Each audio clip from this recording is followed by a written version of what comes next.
Do I think Colin Firth gave an Oscar-worthy performance in The Railway Man? Let's find out. I'm surprised you don't recognize me. Lomax. I am asking the questions. You answer. I did not expect you to be alive. The Railway Man stars Colin Firth and Nicole Kidman about a former British army officer who was tormented as a prisoner of war at a Japanese labor camp during World War II, discovers that the man responsible for much of his treatment is still alive and sets out to confront him years down the road.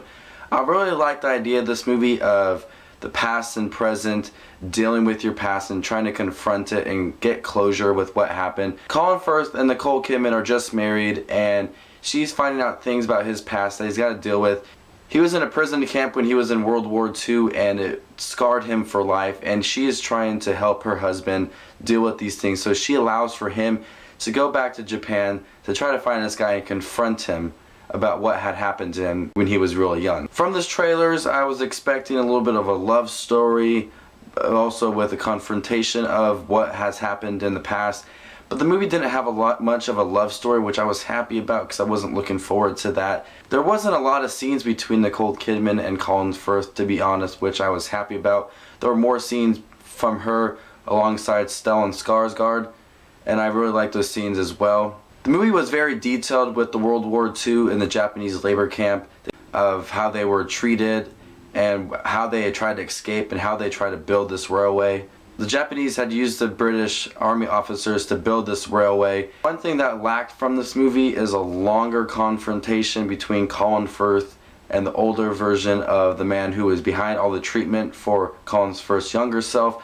You know, I expected a longer treatment, a lot of closure, but it seemed like the scenes were actually really short. There's a lot of back and forth between the past and present when it got to the point of Colin Firth heading to Japan to confront this guy, and I expected a lot of more closure, a lot of more emotional scenes between them two.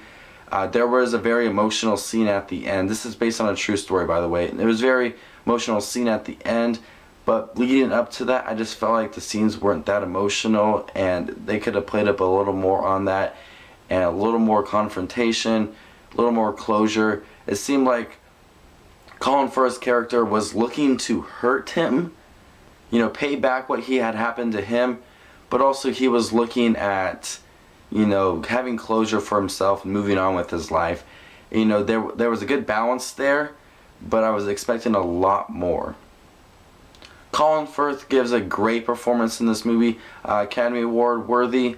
Not that much because he's a man of few words. There were a lot more scenes of him younger self than his older self, so I don't think that allows for his acting to shine in this movie.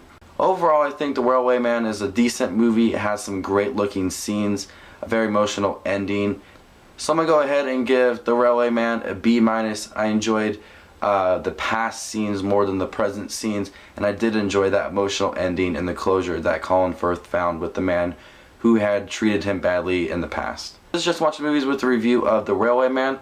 Hope everybody gets a chance to check this out. Once again, it stars Colin Firth and Nicole Kidman, and I'll see y'all later. Bye.